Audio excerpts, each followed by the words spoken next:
episode of the Y Talks. I hope you've had a good week till now.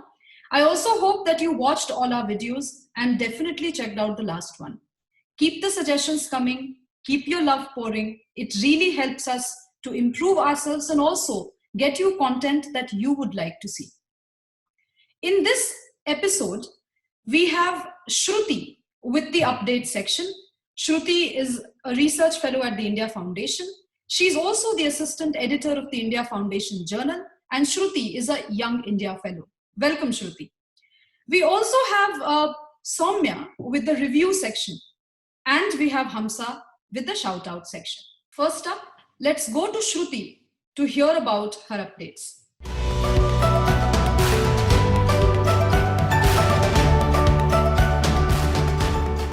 Thank you for the kind introduction, Shubrasta. The title of my section has been inspired from the work of my most favorite author, Gabriel Garcia Marquez. I'm going to call it Love in the Time of Corona. Across the world, the corona pandemic has drastically altered the set norms for love, dating, courtship, marriages, and even divorces. Let's start with dating. Popular dating apps have reported record number of downloads and usage after the corona lockdown being imposed in majority of nations across the world. According to Tinder, there were more swipes on the app on Sunday, March 29th than any other day in its history. Dating apps have also introduced unique features to suit the lockdown times and encourage users to explore love online. Since the coronavirus outbreak, Tinder has made its passport feature, which allows users to connect with anyone, anywhere in the world, free for all its members. Other popular dating app Bumble has reportedly seen a 21% increase in engagement with its video chat and voice call features as users explore the realm of virtual dates. The dating app Hinge has also added Date from Home feature, making it easy for couples to connect online while physically disconnecting. Moving on to the next section, like it was told in our last episode, Zoom weddings have become a thing now where sensible couples host family and friends over video calls for live streaming of their socially isolated weddings. Adding to that, radical changes in social lives has forced fast-moving couples to stay at home. Countries across the world are expecting a wave of corona babies. The opportunity has not been lost on Volodymyr Zelensky, Ukraine's president. In a television appearance last month, Mr. Zelensky, like most other world leaders, asked citizens to stay at home. He then called on his compatriots to take advantage of the enforced intimacy to boost the country's shrinking population by making babies. For a country like India, this situation can sure add on to the population trouble. However, domestic news has reported a significant surge in sales of contraceptives and birth control pills in the country. In other parts of the world, staying holed up together is not faring too well for many couples. Emergency services across Europe have seen a sharp rise in domestic abuse calls during the lockdown across the continent. Such news have also streamed from Indian cities where staying up at home has led to rise in domestic violence in many cases. In China, where the coronavirus forced hundreds of millions into isolation, the number of divorce applications witnessed a discernible surge over the last 2 months. On a lighter note, divorce lawyers should be prepared for big business after the lockdown. As the virus has forced most of us to slow down and has made us realize the brevity of our lives, it fares well to take some time to rethink about matters of love and life. For some, the realization is that life is too short to be spent suffering in hurtful relationships. And for some others, it is the realization that in this short ride, companionship and love can be our only resort. That's all from my side. Thank you. Thank you, Shruti. That was indeed a very riveting session, and I'm sure people are going to take cue and see where love takes them in these dark, depressing, yet hopeful times in its own ways. This takes us to my next section, the tete-a-tete section.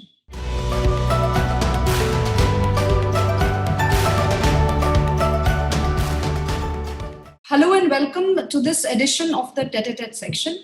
In this episode, we are going to introduce a very interesting guest to you. I'm sure this man needs no introduction. Baichung Bhutia, a very world-renowned international football player. Baichung has not only won awards for the country, Baichung has also ensured that the world of glamour and politics has not eluded him. Currently, Baichung is an active politician, but Baichung also happens to hone so many young talents across the country. Baichung, welcome to the show. Thank you very much. Thank you for having me. Baichung, how does it feel, being a Padma Shri, having traversed the world of glamour and politics and sports? Which is that one field which you enjoy the most? I think I've been very lucky and fortunate that I've been able to do what I love the best, to play football. And that's what I've been always doing through my childhood. It was only one thing I always wanted to do when I was a kid. And growing up in Sikkim in Northeast, every kid is connected only with one sport, football. So I've been very lucky, fortunate to have played.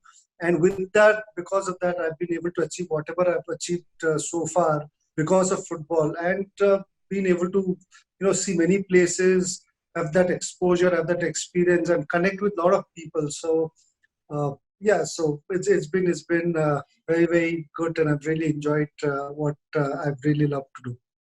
Do you like to travel, Baichung? Not a big fan of it, because when I played football, which is like 35 years, you've just been doing one thing, is playing and traveling. So I think now, after retirement, you do want to spend time with your loved ones, the places where you really enjoy it, especially Sikkim. So not so much, but again, my work takes me quite a lot of places, so I travel again quite a bit. But given an opportunity, I think just being with family in Sikkim is the best thing. I'm sure you must be missing your family right now, Baichung. You are stuck in Siliguri. Your family is back home in Sikkim. How does it feel being separated during this lockdown? No, it's definitely difficult. But in fact, my family is also stuck in Kolkata and not in Sikkim. So that's the reason why I've not gone back to Sikkim. I'm stuck in Siliguri. So yeah, I think they're keeping okay in Kolkata as well. But I think with the technology right now, you get to connect them regularly, and we're on video chat all the time. So thank God that they're all safe and keeping well. And looking forward to it. I think once the things open up after lockdown, travel, flights or trains, then the first thing I would want to do is go back and see my kids. The Northeast, Baichung, has been an example of sorts for the rest of the country in the way it handled the entire pandemic, the corona pandemic. Any message that you would want to send out to the rest of the country? No, I think first of all, what you've got to really see is people of Northeast are very, very disciplined in terms of listening to the law and orders, especially Sikkim. If you speak of Sikkim, where I come from, we are known to be one of the most clean state in the entire country, and people just follow law and order very religiously. And also people live very clean, hygiene, and staying cleanliness is something which people have always taken care of. And even the rest of the Northeast, I think people are very aware. And I think when things like this happen, I think they do cooperate with the government and try and support as much as it can. So I think that's been a great support. The governments, obviously, in the Northeast have done a lot of things right. They have obviously, taken right decisions at the right time. So overall, if you look at Northeast, I think Arunachal, Manipur today, look at Mizoram, look at Meghalaya. Lately, they had quite a few cases, but they've handled it so well. Sikkim, even including Assam as well. So I think the government all across the northeastern states have been doing a great job. Baichung, what do you love to do during your free time? What are your hobbies? Just lie down, watch TV, whole day if I can. If I have to really spend it like that, give it a chance. So I think just being with kids, because I keep traveling quite a lot, and at the same time, when I'm back home in Sikkim, most of the time I'm during the weekdays, so kids go to school. And if you get a chance on a weekend when they're back home and I've got nothing to do as well, just in the mountains, go around hiking, play around, and we live in the middle of the jungle. So just being with kids, I think, is the best moment. Baichung, you're blessed with 3 kids. How do you characterize the 3 of them? What are the peculiarities of the 3 of them, and who do you feel the closest to when it comes to your own personality? No, I think all three are very, very different. In fact, my elder ones are twins, boy and a girl, and the younger one is a daughter. So they have all different personalities, which is really good. So I try and show to everyone that I'm close to everyone. So that's one competition of all the three of them. Does have that, who you're closer to. They keep asking you and put you in very difficult situations sometimes. They sit down three and they, Papa, Dad, choose who is your favorite. And it becomes so difficult with them to choose who is. I say all three of you are my favorite. But I think they've been very, very, fond of sports, which is something which I really like about them. It's not that I force them, but my girls are good gymnasts. They do quite a lot of gymnastic in the house without even having a coach or trainer with them. So they do their own back flip, front flip on their own watching YouTube. My son has started playing football. He's following and liking it a bit, which is a good sign.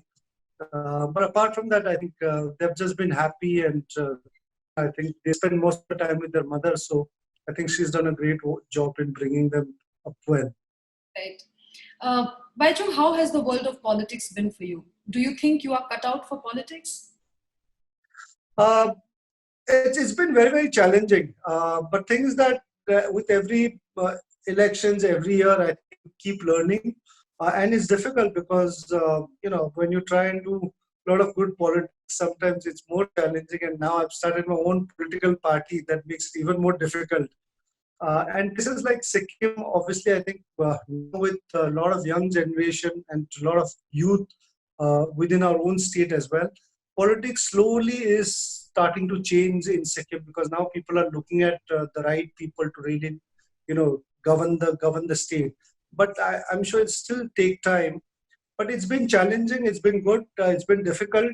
But I think that's how life is because everything is not going to come easy. And at least what we've been able to do is build a good few friend circle, especially our own party, Amro Sikkim, have some young, good, great leaders with good principle and work sincerely towards it. So that's been our main agenda. So it's challenging with the situation and circumstances, but slowly and steadily, I think we will grow as a party. You said you love watching movies and spending time in front of the television. So, what is the latest TV series you watched, or the latest documentary or movie that you watched and you would want to recommend to our viewers? In fact, I watch a lot of news and sports. I've not big movie buff as such. But if there is a good movie and I hear all the people talking about it, then I go and try and watch it. But I just saw entire lockdown, 40, 50 days. I just saw only one movie in the entire few, I think 40 days now in Netflix. And that was Made in China, which is a very, very good, nice movie. Very funny and very well made movie.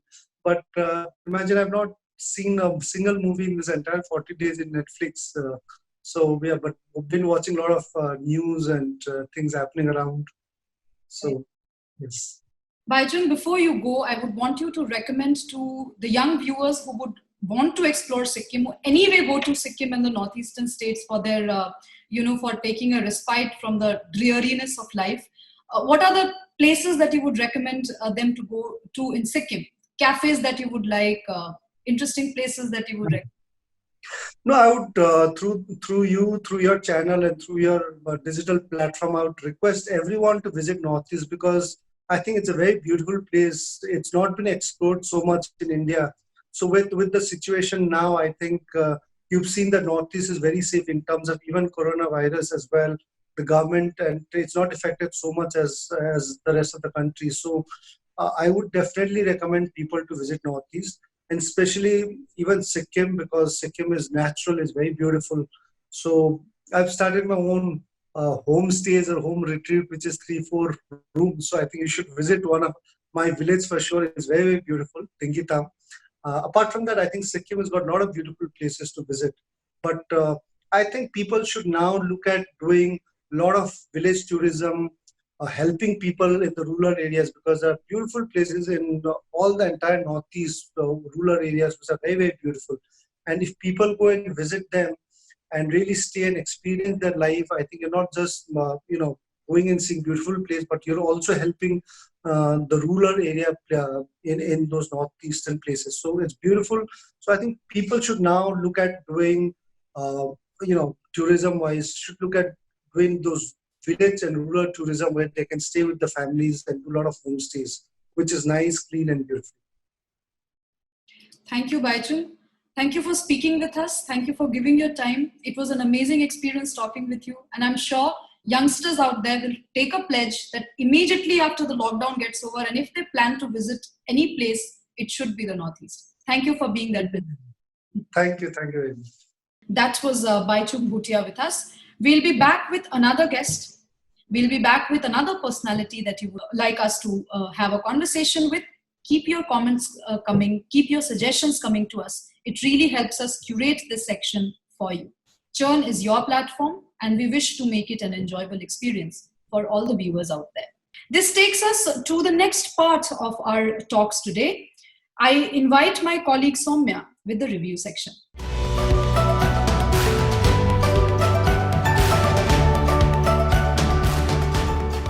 Hello everyone.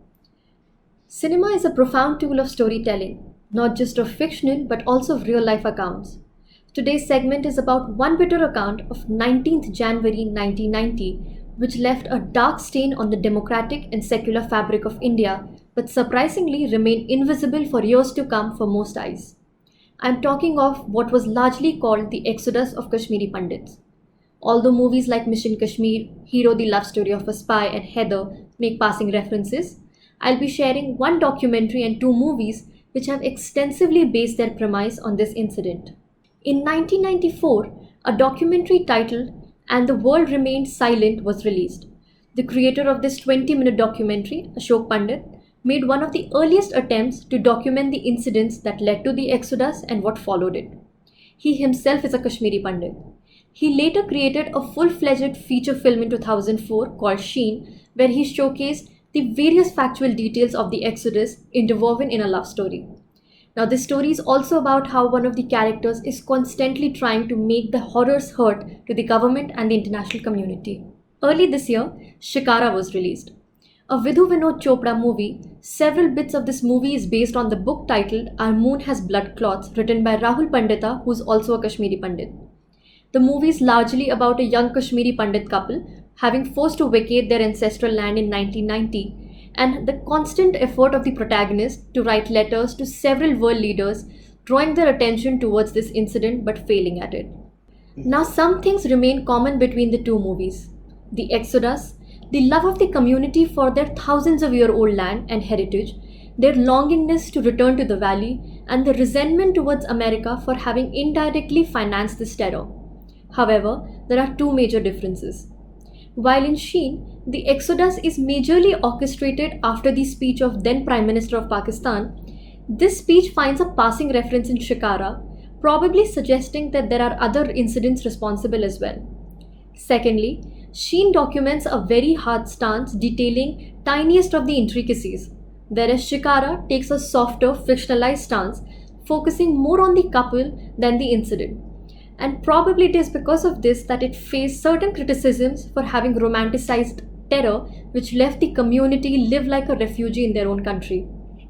However, the experiences of nearly 4 lakh Kashmiri Pandits who have suffered and were forced to leave will not be the same. These differences only highlight the need for us to hear them out. I hope you will make some time to not just watch these, but also follow the leaders who have to say something about this. And I would like you to think, was this incident an exodus, a religious persecution, an ethnic cleansing, or a mere collateral cause that some people suggest? You can also think about the justice which still awaits them. Share with us what you think about these. Thank you.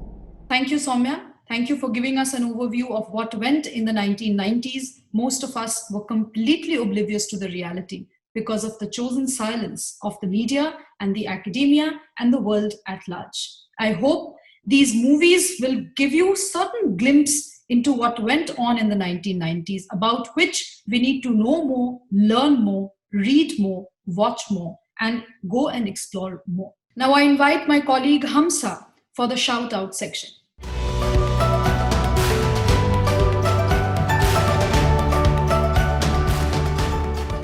Namaskar, everyone. Today we have with us a very special guest who is also my dear friend, Mr. Amitabh Soni, a thorough gentleman from Indore.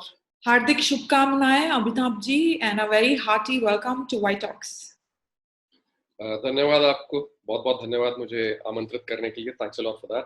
Amitabh ji has been working with the Social Service Department in the British government for 11 years, when in 2014 he finally decided to give up his heavy-paying, prestigious job in London to return back to India to empower and resurrect the lost glory of our rural India. And he started this with a village called Kekadia, which is the largest tribal village in Bhopal. He has practically adopted these villages in Bhopal. When we talk of adopting a village, we often only think of financial assistance. But it really takes much more for a young man like him to dedicate his entire life for the upliftment of these rural Indian villages. Let's see what Amitabh has and what he has done through his NGO called Abhedya.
Abhedya is a very powerful name. It means indivisible, unbreakable.